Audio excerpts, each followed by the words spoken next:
Hello and welcome to Good Evening Britain, a Force for Good's weekly show coming to you live from our studios here in the heart of the great British city of Glasgow with me, your host, Alistair McConnachie. We're broadcasting on all our digital platforms throughout the United Kingdom and across the world, bringing you quality pro-UK comment and analysis every Wednesday from 7 until 8 p.m. on YouTube, on Facebook, on Twitter, and folks, we are on TikTok. So please do send in your greetings, tell us where you are viewing from, and please tell us how life is for you on this great British evening here in our wonderful United Kingdom. Folks, we're hoping to have a guest coming on at 7:30. It's going to be David Scott from UK Column. He has been on our show before and he's a very knowledgeable and very entertaining guest. So please do stick around for David at 7:30. We're presently seeking to contact him at the moment, but he should be with us at 7:30, all being well. Now,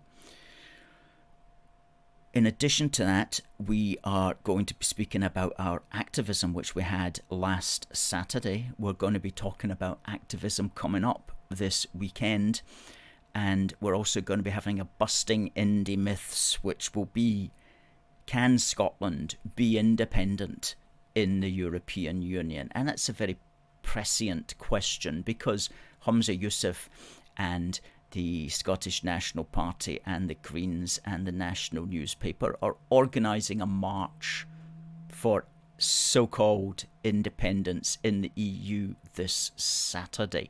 And that's an absolute contradiction in terms, as we'll be explaining in a moment. Hello to everybody who's come in. I want to say a big hello to our first person who came in, who is Derek. Derek's always fast on the button. Good evening, Alistair and fellow AFFG Unionists around the world. I hope everyone is going great. Look forward to tonight's show, not forgetting the guest later on. And hello to Debbie as well. Hope things are good with you, Debbie, and also with TC, who says, well done, Alistair and his AFFG crew for showing up the untruths of the Scottish Republican separatist movement. And Paul says, good evening from White Cliffs country, which is the Garden of England, otherwise known as Kent. And Harry says, good evening AFFG and all Unionists, hope everyone's day is going well. Good evening to Catherine, who says, stay free. Well, we are hoping to talk about freedom of speech in Scotland, which seems to be imperiled at the moment. We'll be speaking about that with our guest, David, later on. And good evening to Christopher from Loyalist Falkirk. The Scottish Nationalists are going to have a march, so-called, a separatist shuffle in Falkirk this month. I regret to inform you, Christopher, that'll be on the 23rd. Stuart says, good evening from Elgin.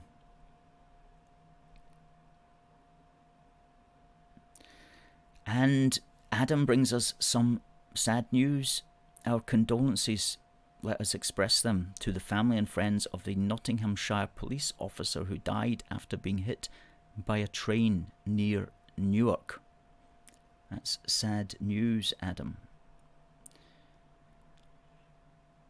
Adam also adds, it's being said that the SNP are looking to take away the independence of the justice profession. Oh, they've been looking to do that for a while. That's certainly true, meaning Scotland will truly become a Belarus wannabe. And Linda gives a call to action. We're all going to have to fight for our freedom and democracy now. Well, there is going to be a by-election. I mean, in Britain, we fight through the democratic process. There's going to be a by-election coming up in Rutherglen sometime in October. in the first half of October. And so one or two good candidates that we know standing at that, our man Niall Fraser was announced as a candidate for the Scottish Family Party. He was announced last night, actually, as the candidate, so he'll be standing as well for that. But there's no date set yet. Westminster will set the date, and presently Westminster is on holiday. But they'll reconvene sometime in September and then set the date for that. Good. Any ideas how we should fight as well, if not within the democratic process? Other ways of fighting is exactly what we're doing, which is essentially just campaigning on the streets.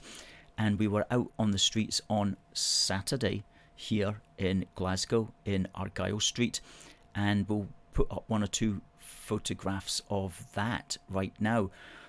Thank you very much to the AFFG table team who came out with us and who made it a very good and productive day meeting the British public. And that's two of us. That's me there closest to the camera with our colleague in the background wearing a British and proud AFFG t-shirt, talking to a member of the public who was wanting one of our wee badges that we're very pleased to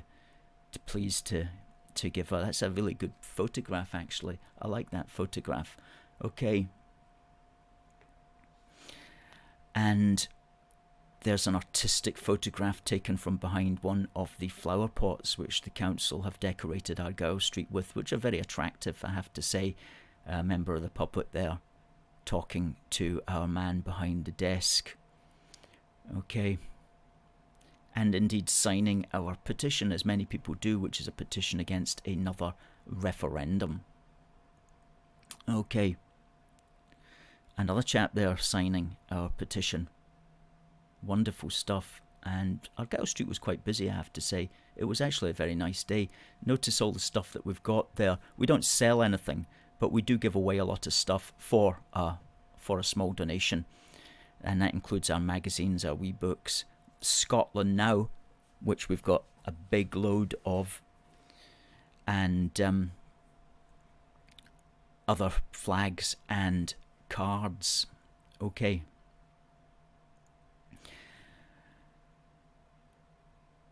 Okay, yeah, there we go. That's 2 items of AFFG apparel. That's the t-shirt that I wear, and that's the t-shirt that I've got on at the moment. There you go, A Force for Good. And you'll find a link for those t-shirts in the comment threads. Okay. There you go, that's a good one. That's a nice colour as well, nice blue colour. It says British and Proud, with our Union Jack heart in the middle. Okay, a close up there as well. Okay, very nice. So yeah, those were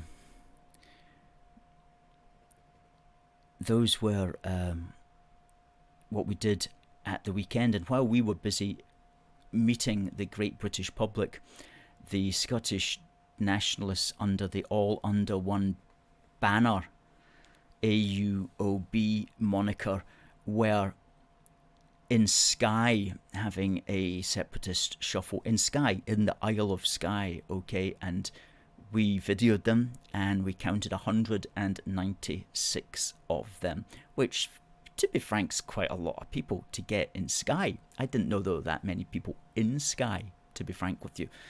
But there was 196, not the 500 that they lied about. So as usual, they doubled their numbers and added some on in order to get a nice round figure. But it wasn't even 200 at the end of the day.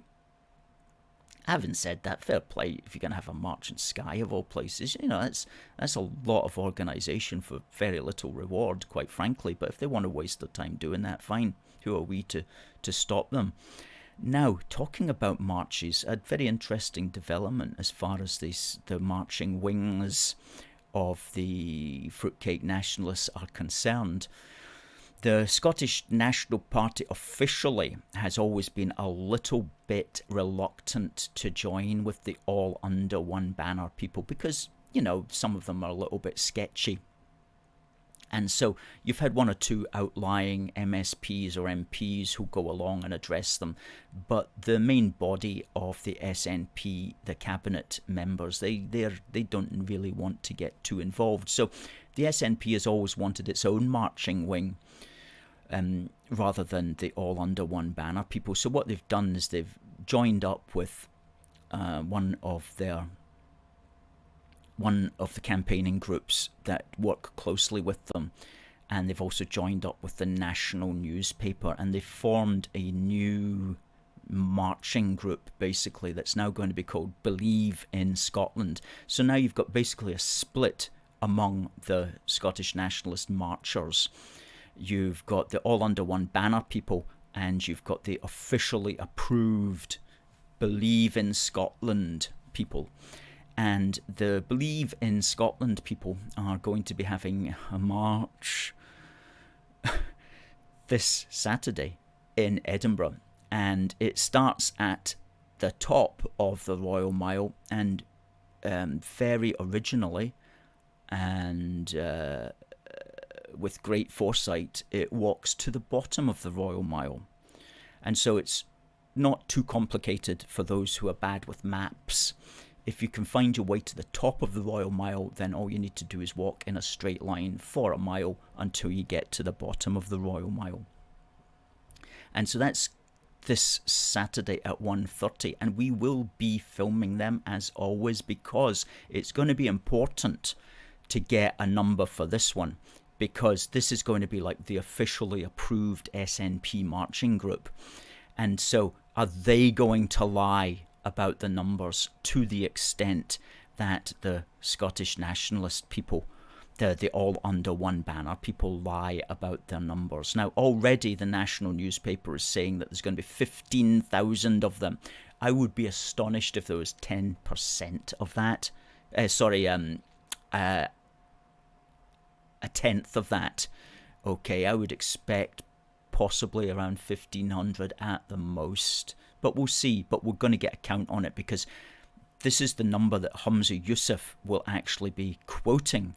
And so if we can show him to be a liar with video evidence, then that will be very, very important. So we're going to be doing that on Saturday, this Saturday. We do need help though.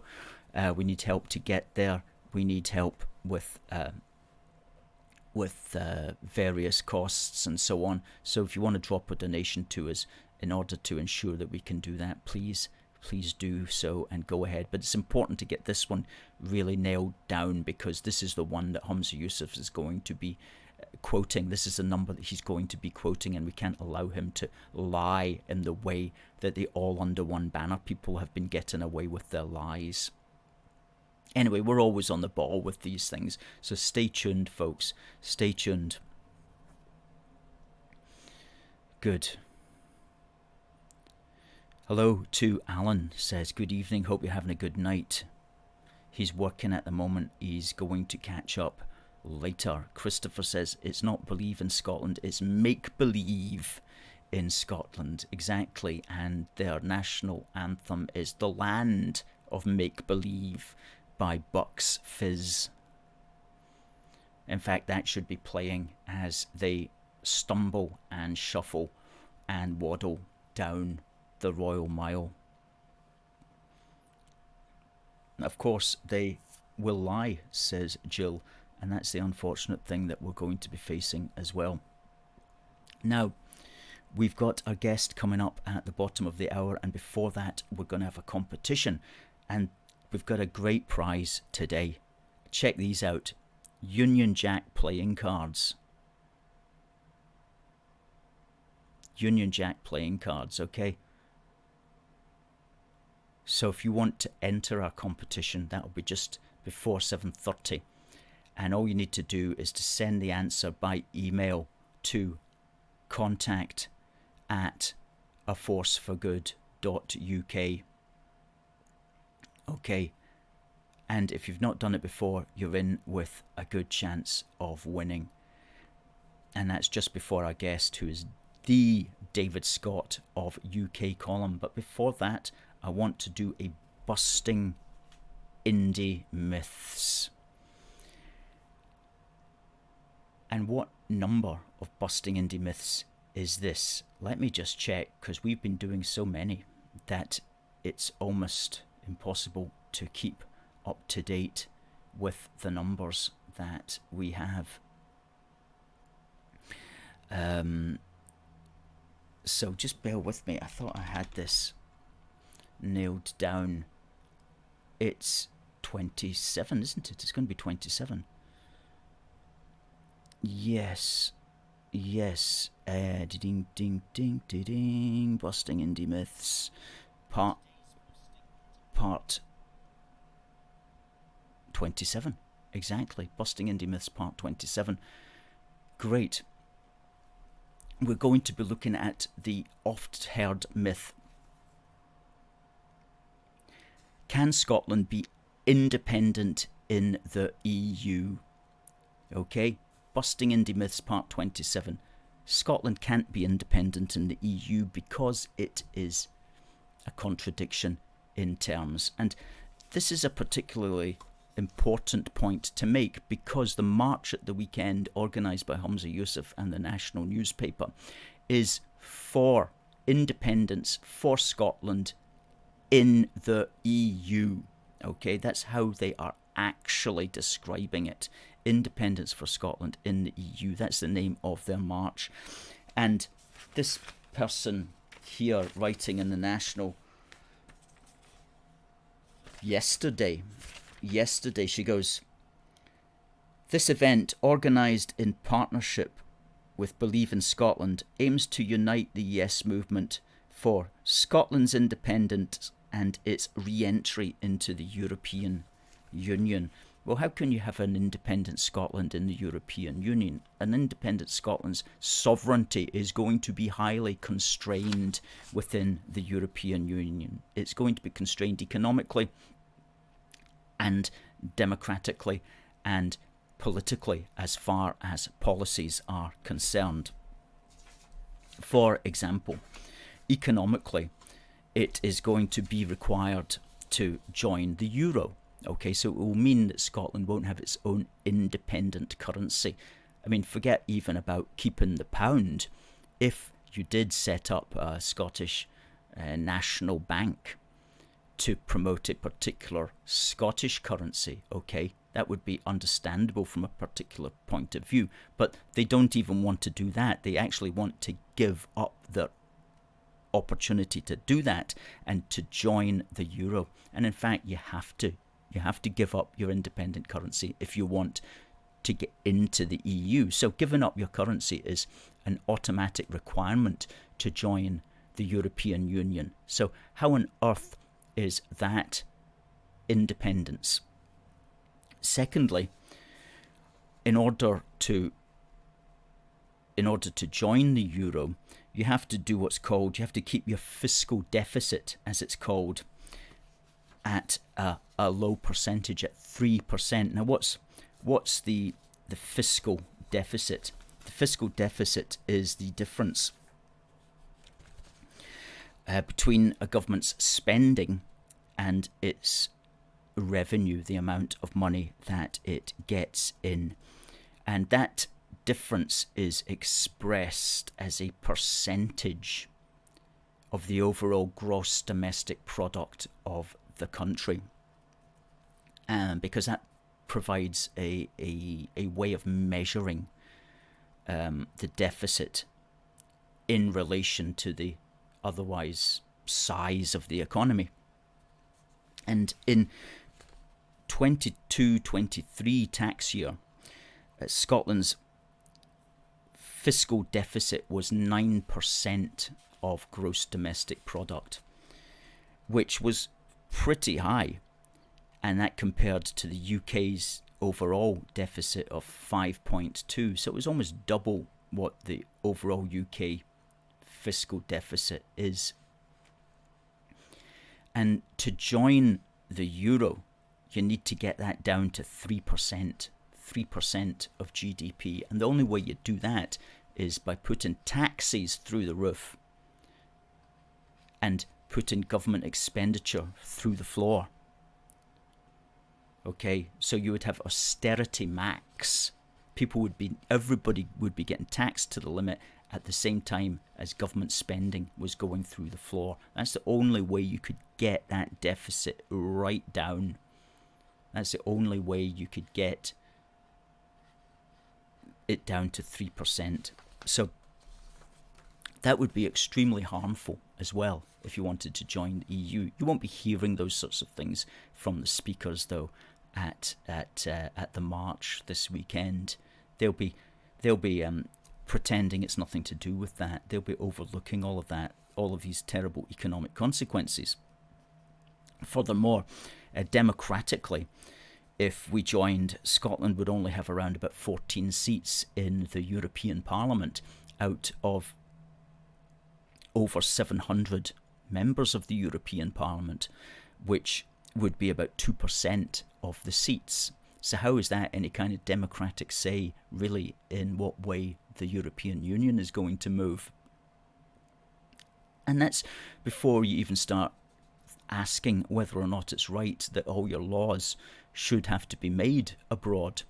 Why would you want to gain what you call independence from Westminster only to sign up to a very harsh regime in Brussels? So it doesn't make any sense, and it's a contradiction in terms. And there's many people, actually many Scottish nationalists, who don't even want that, and who won't be going along to the march on Saturday because they don't agree with that policy that the SNP and the Greens have, which doesn't make really any sort of sense, other than as some kind of reason because they don't like England, basically. So it's like anybody but we'll ally with anybody, regardless of how economically or democratically harmful it might be, just because we don't like Westminster and we don't like being part of the United Kingdom. I mean, that's really the only explanation you can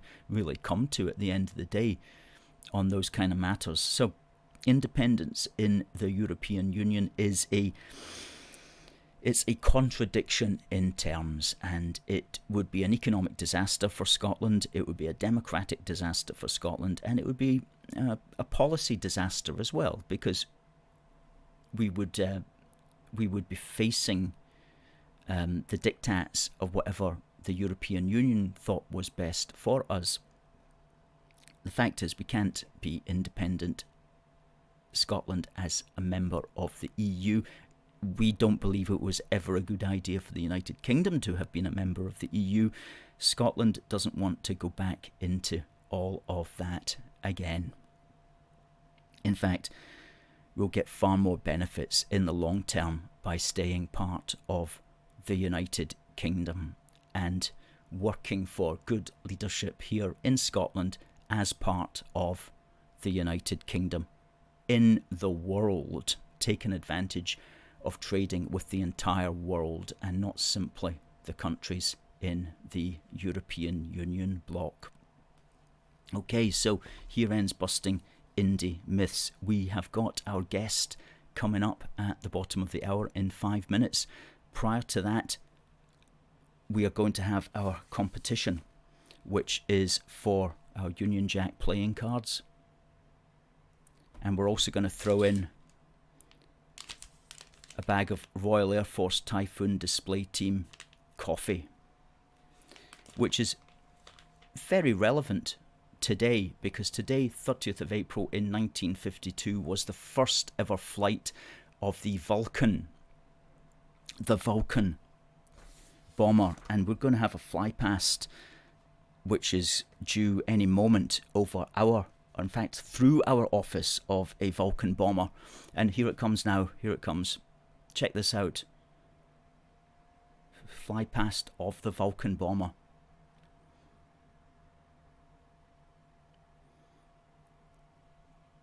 It's off. Blink and you would miss it. But that was the Vulcan XH558, which was the last flying Vulcan bomber in the United Kingdom. There was 134 made by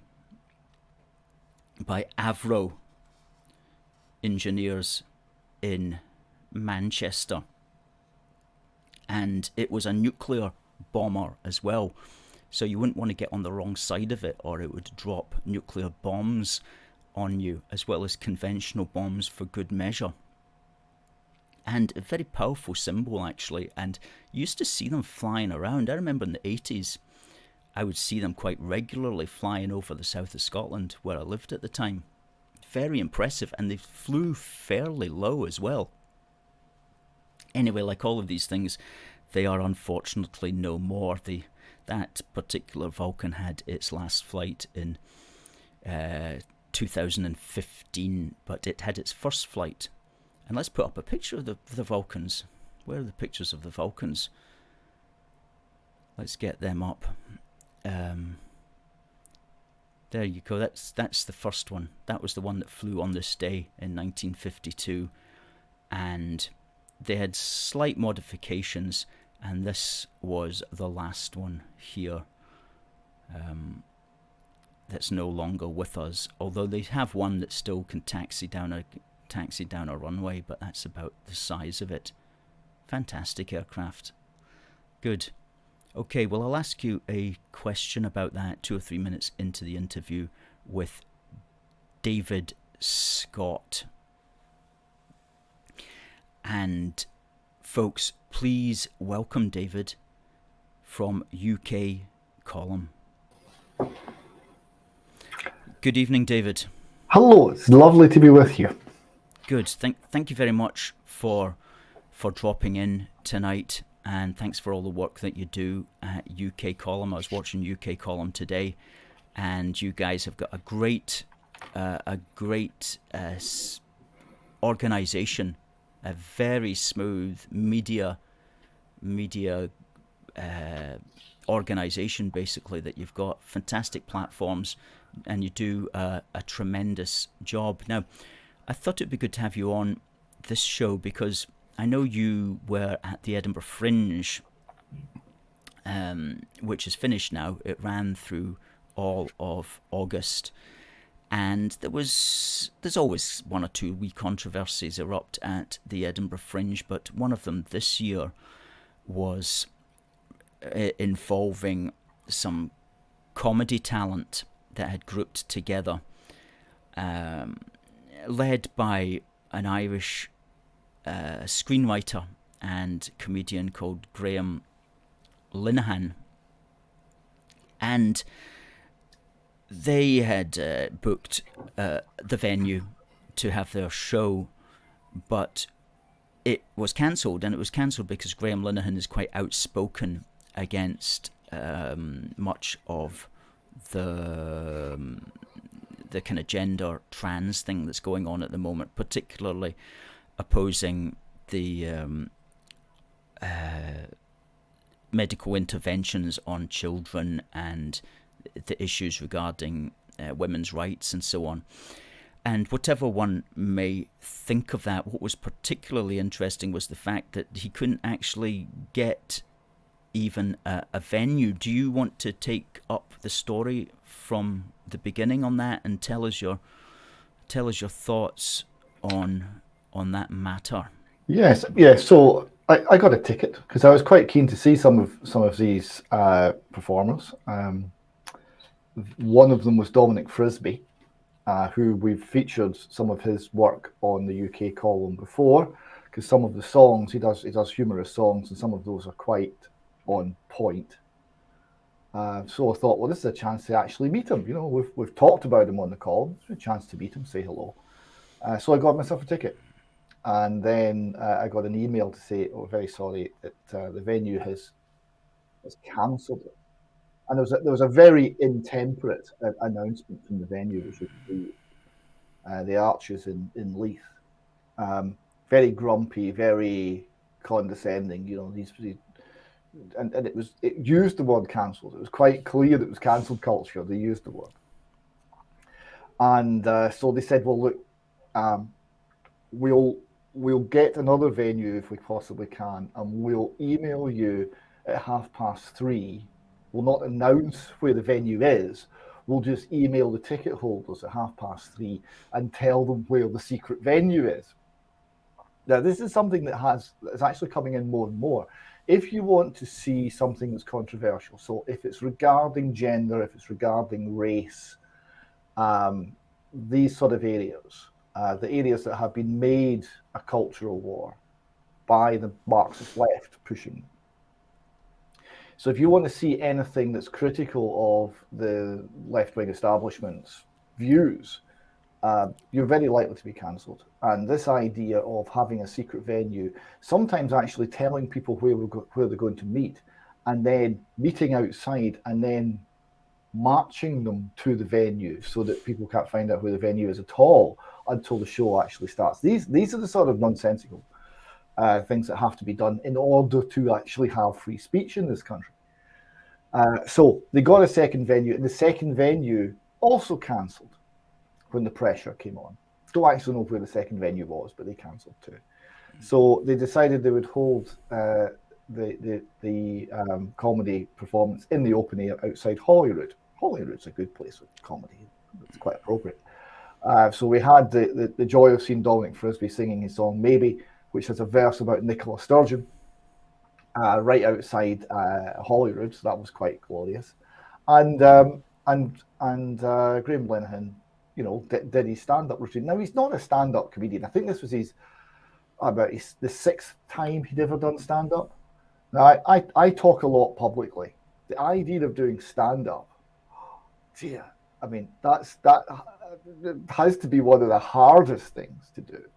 And it's not what he does for a living, but his living, which is writing comedy, he's not able to carry that on because he's been totally cancelled because of his views on the transgender issue. Views which 10 years ago would have been shared by 100% of the population, basically. So he can't carry on his business. He can't carry on his essentially his first love in terms of his career. So he's doing a bit of stand up and telling a few jokes. He says to keep his hand in, and they wouldn't even let him do that. Now, about 150 people turned up. It was a very warm crowd. They were very glad to see all the people performing, and we all went round the pub afterwards and had a good chat. So it was a nice night. But it's very sad that it came to that in Edinburgh, city of enlightenment and all that, you can't actually get a venue, tell a few jokes, without somebody cancelling you, not for even what you're going to say. You know, it's what you're deemed to have said or you're deemed to believe. It's thoughts. That was his kind. He believed the wrong thing. Yes, that's remarkable as well, considering how many venues there are in Edinburgh during the Fringe. There's literally thousands of performers and hundreds of shows, and consequently hundreds of venues as well. But not to be able to find one is really quite telling and unfortunate. And I often think it would be great if we had some sort of, our side had some kind of benefactor who had, you know, a large pub or a building that's got a stage in it or a hall or something like that, who is always on call to be able to host potentially controversial acts or meetings or things like that. And there are such people who do own buildings in the centre of Edinburgh and so on, that it would be good if some of them stepped up and said, you can use my ballroom, or you can use this or that or whatever, and weren't so worried about attacks. Because at the end of the day, you know, all this ducking and diving and so on is ridiculous, and nobody should really be afraid of standing up and giving their point of view on those things. So it's a sorry state of affairs. Do you think it's becoming worse in Scotland, or do you think that's maybe always been a bit like this? I mean, certainly in the past, and I'm talking about going way back in the past, you know, it was very dangerous if you had the wrong opinion on things. You could find yourself at the wrong end of a gallows. So maybe we've moved on in that sense, but we still haven't reached perfection. We're a long way from perfection. I think it's getting worse presently. I'll give you a couple of examples. The Scottish Union for Education, which is doing excellent work pushing against the indoctrination of children. So they don't want the sex education that amounts to grooming. They don't want the queer theory being rolled out in schools. They don't want the critical race theory indoctrinating the children that everything that they are, the very colour of their skin is somehow toxic, and that everything that Britain is or did is all reprehensible. They're pushing back against that, and they're wanting actual education, want education, not indoctrination. So they got deplatformed several times, right? So they're getting deplatformed. They ended up in one point in a church hall took them in and said, so this is the Tron Church in Glasgow, took them in for one event where they'd been deplatformed by I think it was either a council run or a co-op run organisation in Glasgow. But it's not every sort of event that a church would consider appropriate, and this was quite a brave church, because the churches aren't doing much in the way of bravery at the moment, unfortunately. There are a few exceptions, and so that's one example. I've been deplatformed a few times. I learned one thing, that if you hire a hall from a member of the Muslim faith, they don't deplatform you. They don't bow to pressure. They actually, if you make a deal, they'll honour the deal. That's an interesting data point. And one of the big events that Mike Robinson was at down in England a couple of years ago, that got cancelled, and they ended up in an Islamic hall as well. So the Islamic community seems more immune to the pressure. And the interesting thing about the pressure is a consistent thing. When this happens and you're deplatformed, and I've been deplatformed a few times and had a bit of trouble over the years. When you're deplatformed, they never tell you why. Right? They never come and say, look, someone's phoned up and they've said this about you. Right? You're an anti-Semite Holocaust denier, you're a homophobic bigot, you're whatever, right? They never say, this is the accusation, is it true? Would you like to answer it? There's never a point where you're given the opportunity to defend yourself, ever. They're just cancelled. And I don't actually get this. Why? You've hired a hall to somebody, someone else who you've no dealings with, you don't know them, phones up and says, this person that you've hired a hall to, he's very bad, and you must deplatform him, you must cancel his booking. Why do they do it? Why do they say, look, who are you? Why are you telling me what to do? Have you got any evidence? Would you like to put the evidence in writing that this person is going to be doing something which is unlawful? No, they don't do anything like that. They fold. And it's this kind of cravenness about it. Oh, someone might criticize me. Oh, I'm going to fold. Oh, it's so pathetic. And this is part of the thing that's wrong with our society. We should be less pathetic. Speak the truth, right? Speak what you believe, and then if someone comes back with a different viewpoint, listen, think about it, answer them. Don't peril clutching and wounded, Yes, stand up and speak. I think sometimes what it also depends upon as well is simply the kind of person that you're dealing with. You know, if you're dealing with, for example, you spoke there about the mosques being perhaps more open. I mean, you're dealing with sort of middle-aged, older men, basically, who are quite strong-minded on various things. If you're dealing with some kind of wee pub in Edinburgh, it's probably going to be students, maybe, you know, they haven't even finished university yet, maybe they're a wee bit timid about life, that kind of thing, and so they're going to be less serious, really, on those matters, and perhaps more inclined to flee or to be intimidated or something like that. If you're dealing with like a working men's pub in Bradford or something like that, they're not going to be intimidated by anybody. Well, so it depends the culture of the actual establishment itself. Yeah, it was interesting to note that the film about what it is to be a woman, right? Was it What is a Woman? Was that what it's called? Something like that. Another one. There was a film that was cancelled twice in Edinburgh at the university because we can't show things at the university because reasons. And the university security were very instrumental in getting it cancelled. Right? They were the merest hint of any argument, and they just basically closed the whole thing down. This happened twice. They moved it to a pub in working class Coatbridge, and you know none of the student protesters went there. They were absent. Now, whether they just couldn't be bothered going to Coatbridge, whether they didn't know where Coatbridge was, or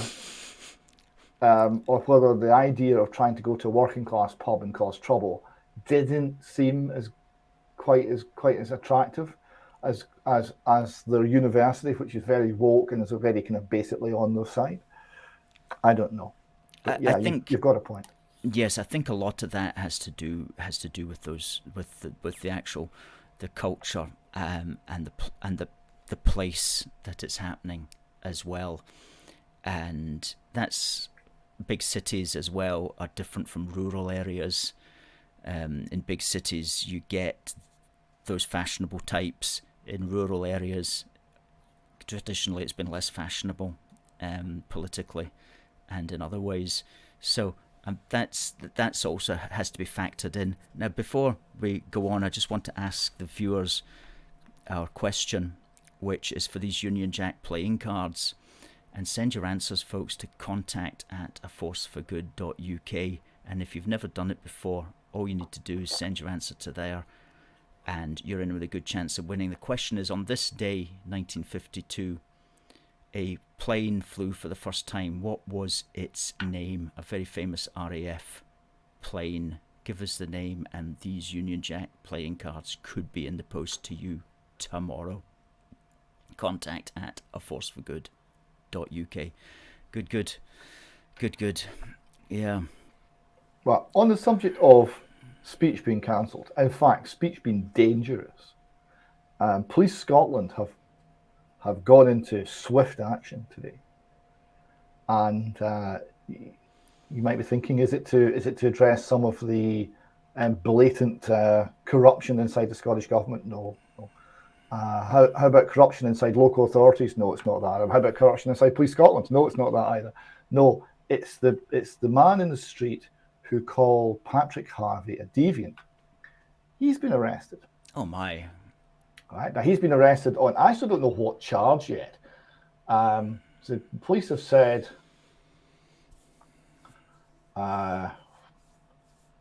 he's been arrested and charged over homophobic comments.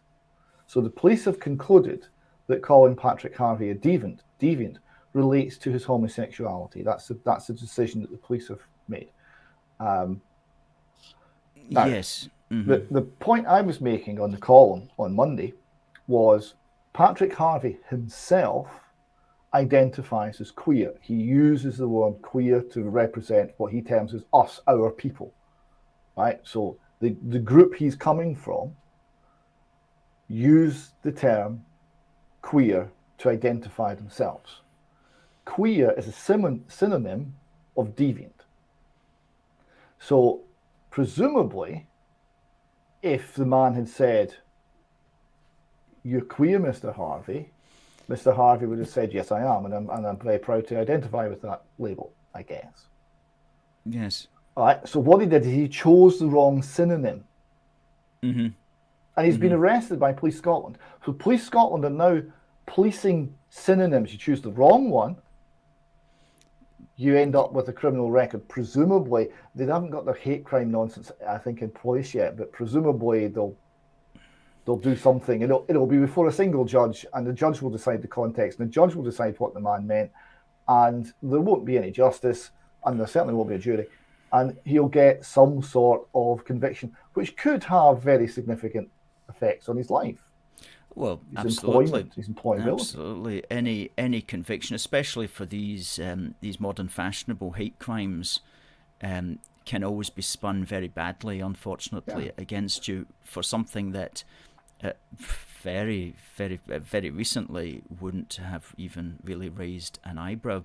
And as well, you mentioned that particular word, deviant. It doesn't necessarily refer even to sexuality. If you're referring to other deviant practices, many people would quite rightly say that if you think children should get medical interventions to try to change their bodies, that's a horrifically deviant policy that people like Patrick Harvie support.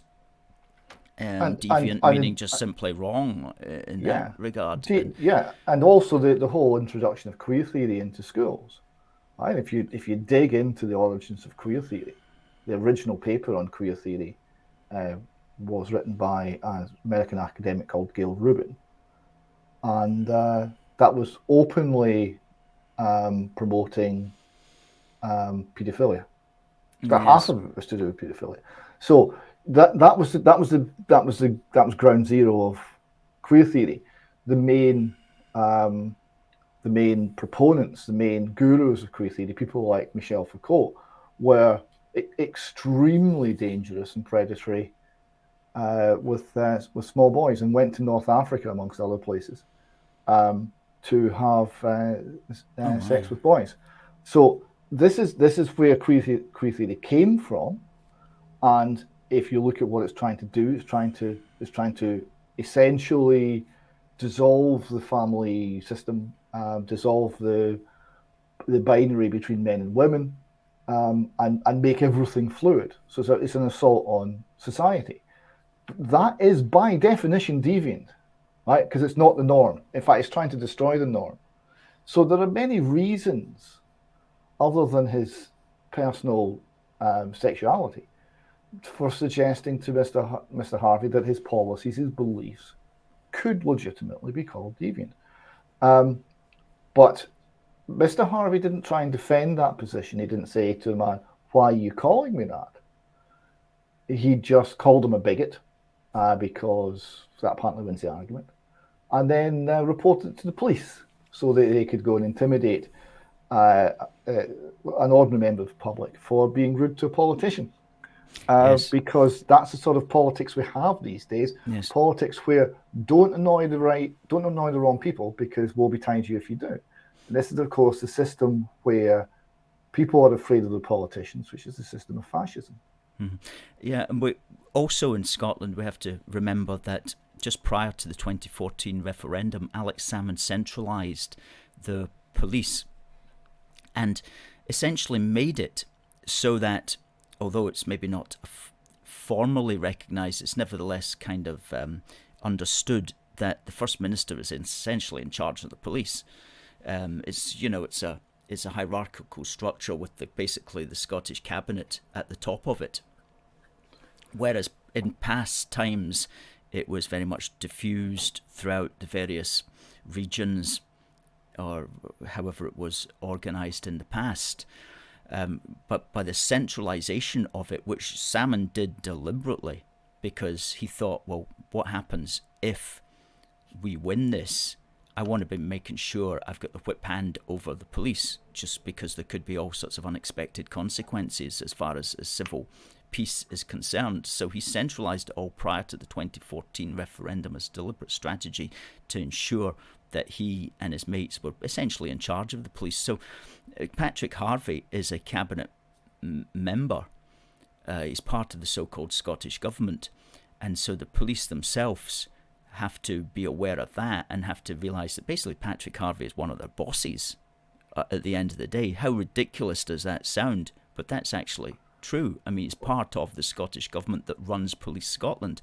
So whatever he wants, he's going to get, or at least the police are going to be sucking up to him, to use an unfortunate turn of phrase.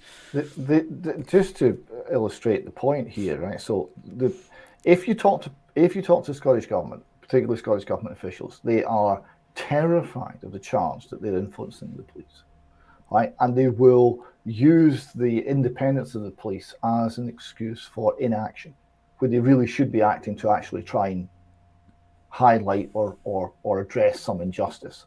They'll go, oh no, it's the police are independent, can't touch them. So they're almost to a fault, keen to show how independent the police are. But the question is, are they really? We've got Shawnee Boy, the satirist, when he does these impersonations of Patrick Harvie. One of the things he has Patrick Harvie say is, I own Police Scotland. You can't touch me, I own Police Scotland. All right. He said, yeah, it's interesting that a satirist should say that. And to give you a couple of very specific points, we have, of course, had the Chief Constable of Police Scotland, Mr. Ian Livingston, say how difficult the investigation into the £666,000 worth of missing money in the SNP has been because of his close relationship with Nicola Sturgeon, former First Minister. Well, that's an interesting data point. And an even more important one, and encourage people to go and look this up, the overseeing body, because when all the police forces were amalgamated into one, that was clearly a too much power in one place problem. So we've got an overseeing body called the Scottish Police Authority. Now, this was formerly headed by Susan Deacon after a whole series of just disastrous heads of the SPA. It was just one horrendous mess after another. They got Susan Deacon, who tried to sort the mess out. And she eventually said it's not fixable, and resigned. And in her resignation letter, she talked about the problem being politicisation of the police. So it's in black and white from a person at the very head of the Scottish Police Authority. This is a problem. Yes, exactly. Yeah. No, it's people in Scotland can't press charges, can they? They have to rely upon. It's the police who make the decision. That's my understanding. Well, it's the Crown Office. Yeah, this is very centralised. So in England, you can bring a private criminal prosecution. In Scotland, you can't unless you get specific permission. Specific permission has not been granted ever in the last 120 years. Right. Okay, so you're not getting permission. You can ask, but the answer is no. Now, all prosecution in Scotland is by the Crown Office and Procurator Fiscal Service. So the police report to them. They decide who gets prosecuted. Now, this puts a huge amount of power in the hands of the Lord Advocate, who is, of course, a member of the cabinet, Humza Yousaf's cabinet. So there's not a great deal of separation of powers there. And is also an legal advisor to the Scottish government. So there's not a lot of separation of powers there either. So to give you a couple of examples of how total that is, all decisions on having fatal accident inquiries in Scotland are carried out by the Crown Office headed by the Lord Advocate. So if somebody ends up dead under suspicious circumstances, this same organisation decides whether there'll be an investigation or not. That's not good. To give you another example of how total the control is, there was a case where there was a tax case, and the HMRC in London sent up one of their hotshot lawyers to prosecute the tax case, and he came into the Scottish court and he said to the judge in his plummy English voice, he said, I'm from Her Majesty's Revenue and Customs, and I'll be prosecuting this case. And the judge says, no, you won't. He says, excuse me, I will. I'm from HMRC. And the judge says, no, you're not. You're from Her Majesty's Revenue and Customs In Scotland, you have no prosecutorial powers. You are a witness in this case. It's only the Crown Office that can prosecute. Everything. TV licence, the lot. Now, this concentrates all the power in the hands of the Lord Advocate. A very key post, and if the Lord Advocate is, shall we say, open to persuasion or bent or compromised or involved in some sort of abuse or covering up abuse or anything like that, then anyone who crosses the police, any part of the justice system in Scotland, is in serious trouble, because there's only one place to go, and that's the Crown Office. And the Crown Office is totally opaque. To give you another example, 40%, roughly 40% of the cases where the police do an investigation, they're satisfied there's a crime and they've got enough evidence to proceed. They put it to the Crown Office, whose lawyers assess whether the evidence is strong enough. And they said, yes, there's enough here to proceed. There's a crime being committed and there's enough to get a reasonable chance of a conviction. 40% of those don't go ahead. So if it's a case of friends being protected, you just lose the odd case in the 40% that don't go ahead. And everything's okay and people don't get prosecuted. This is the core of the Magic Circle scandal in the Edinburgh legal circle. This is a lot of things, because we're a small country and it's based on having a few people who are meant to be fine, upstanding Christian gentlemen who don't do anything wrong, and they're put in key positions. And we don't have checks and balances. And if those key positions are occupied by people who are corrupt or open to undue influence or simply weak and doing whatever is easy, then everybody in the entire country suffers very profoundly, because if your criminal justice system is corrupt, then essentially your whole country has a big rotten sore at the heart of it. Yes, very good point and well explained. Thank you for taking that time to explain that, because I had been wondering about that just prior to coming on the show, just what who decides, as it were. David, we're at the top of the hour. I just want to remind people that you are can be found, your UK column can be found at twitter.com/UK column, and UK column itself is at ukcolumn.org, and your Twitter is at twitter.com/Albion_Rover.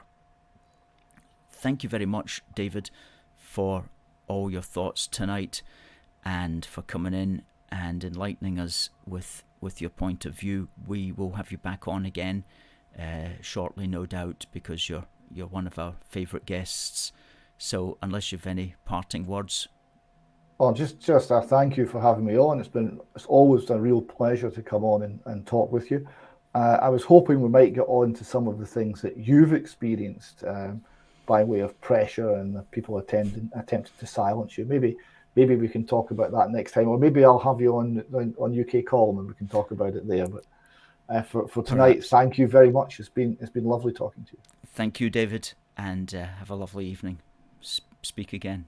Bye now. Thank you. Good for David Scott, a great guest who is always very welcome at A Force for Good and always got a lot to say. Christopher says, thank you, David. And Catherine says, thanks, David. Great chat. Okay. Well, we're going to be out with a street stall this weekend at a different place from our normal place.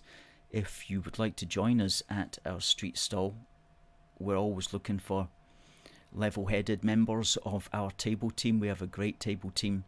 We had great 4 guys come out with us last week. And even if you don't want to meet the public, you don't have to, as long as you just want to stand with us. We've always got a job for you.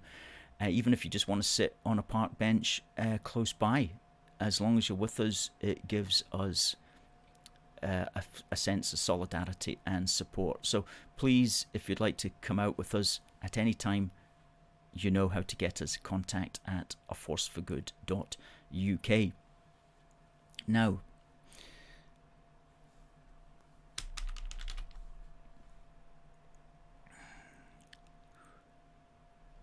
we are going to just check up if we have got a winner for our competition.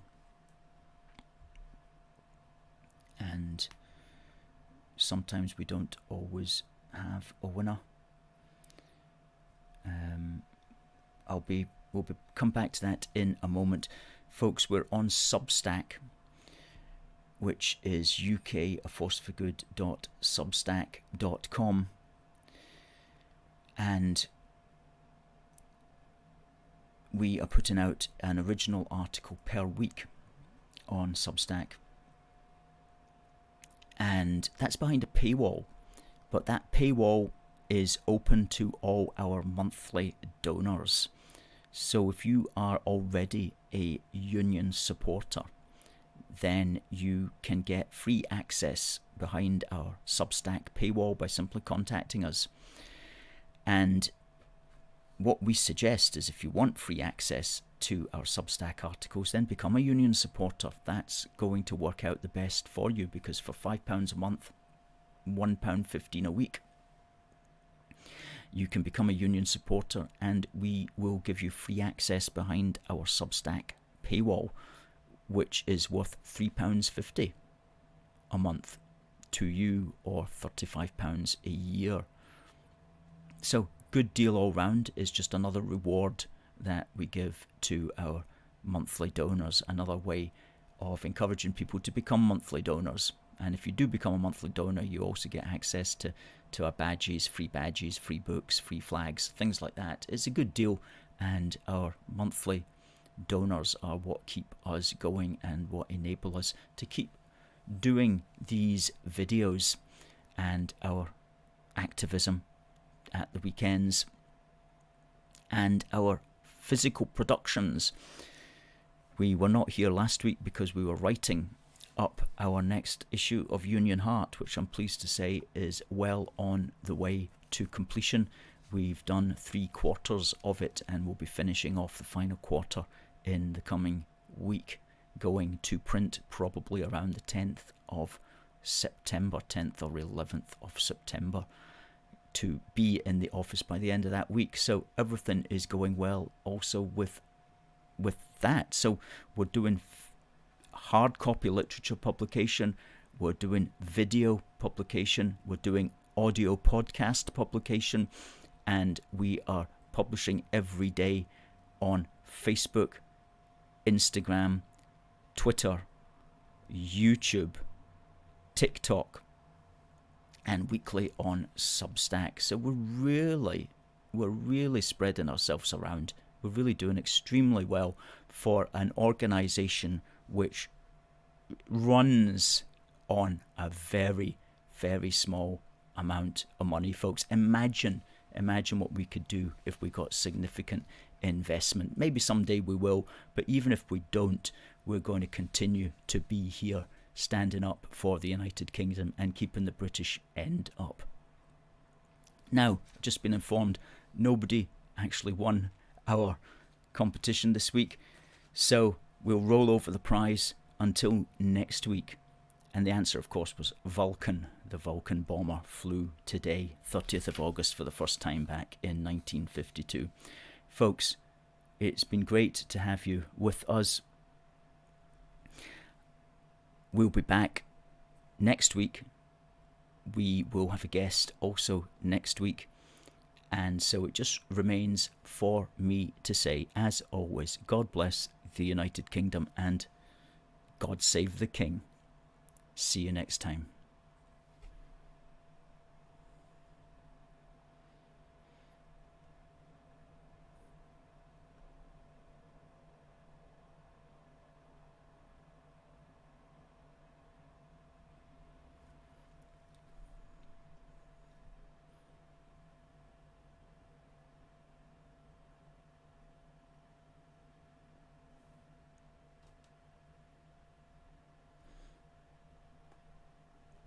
Okay, folks, thanks for watching on TikTok. we'll see you next time.